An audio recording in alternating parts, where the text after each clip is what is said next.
Sabi ng Panginoong Jesus, kung susunod ka sa Kanya, at sa pagsunod mo, maiiwanan mo yung bahay mo, lupa mo, anak mo, kapatid mo, nanay mo, tatay mo, at dahil sa pagsunod sa Kanya, uusigin ka, tatanggap ka naman sa sanlibutang darating ng walang hanggang buhay. So, ang halaga ng buhay ngayon, kapatid, pag ginamit mo ito sa paglilingkod sa Diyos, yung buhay natin ngayon sa lupa, ang puhunan natin para magkaroon tayo ng buhay na walang hanggan. Ang lahat ng tao gusto niyan eh.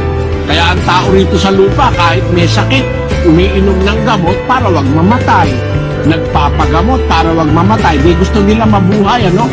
Kung naiintindihan lang ng lahat ng tao na yung buhay natin ngayon, kahit yan matapos, merong buhay na walang hanggan, susunod tayo sa Diyos. Kasi yung buhay na walang hanggan na gusto na